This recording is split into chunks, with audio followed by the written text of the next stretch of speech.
Erev Tov. Well, it's that time of year again. It's the counting of the Omer. And just like Cantor, Belinda, Brennan, and I did last year, we're going to be switching off every other night with a teaching related to this particular evening of the counting of the Omer.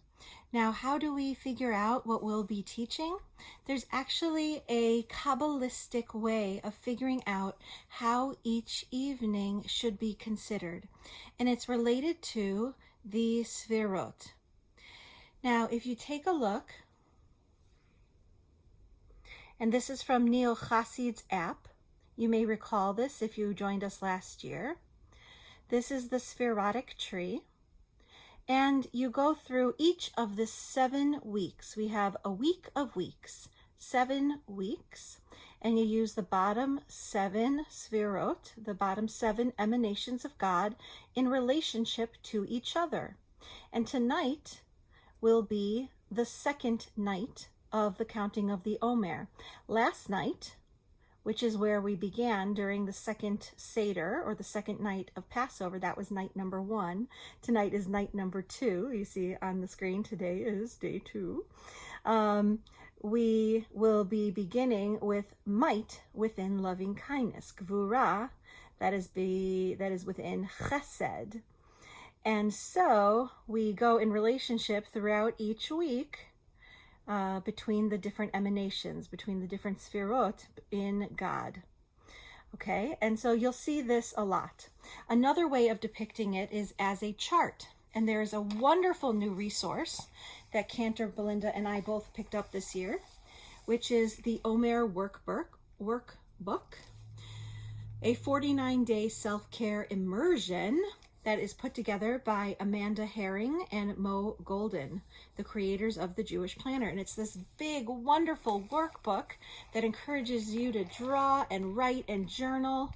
And this workbook, if you have a chance to pick it up, makes sure to show you on a chart where you are each day. So here we are. Week 1, Chesed. Day 2, Gevurah. And so we're going to be thinking about Gevurah and Chesed, might and loving kindness. So I turn to that page. I know this seems very technical right now, but just to orient you as we get started.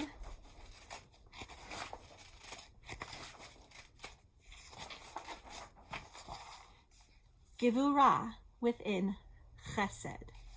So all week, this first week of the counting of the Omer, we'll be thinking about Chesed, different qualities within loving kindness, within love, within giving and compassion. And it gives you a bunch of different synonyms here, such as benevolence as well. Oh, that's such a good word. But within Gevurah, we have strength, justice, discipline, restraint, constraint, discernment, and boundaries. And it's the boundaries that I want to focus on tonight.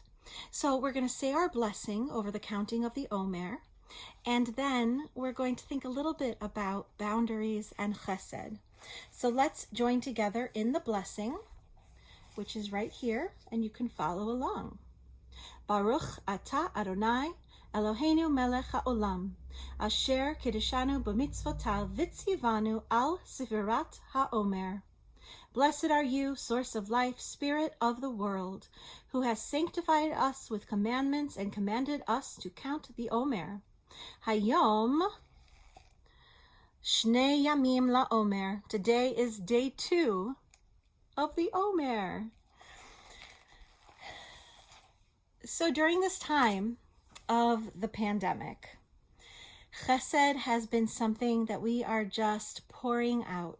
We're giving love, so much love to so many people, to the medical workers, to our families, to our loved ones who may be sick, to charities and tzedakah opportunities, and so many people feel depleted. So many in the helping professions feel depleted. So many teachers, so many parents. So where can we find gevurah, restraint, boundaries within chesed? Now, so many of us, when we hear that, we think, wait a minute, you're telling me that there should be a boundary to my chesed? There should be an end to where I have loving kindness? Isn't that selfish? Isn't that cruel in some way? Well, as many people say, you can't pour forth water from an empty cup. You need to find a way to replenish yourself, to let yourself refill before you can give more. And so today, on this second day of the counting of the Omer, I pray for you that you will take some time to put up a boundary for your own sake, to replenish your own chesed for yourself, and give yourself some chesed. Give yourself some loving kindness, so that you'll be able to continue pouring it out towards others. But find a way to take care of yourself, even if it's something as simple as a hot bath, taking time to read a book you've been meaning to read, take a nap. But find time to take care of yourself so that you can continue taking care of others. But you need to take time for yourself. Put up that boundary even just for a little while. So I wish you a continued wonderful time of Omer, a Moadim L'Simcha, now that we're in these middle days of Pesach, and a wonderful evening. Take care and shalom.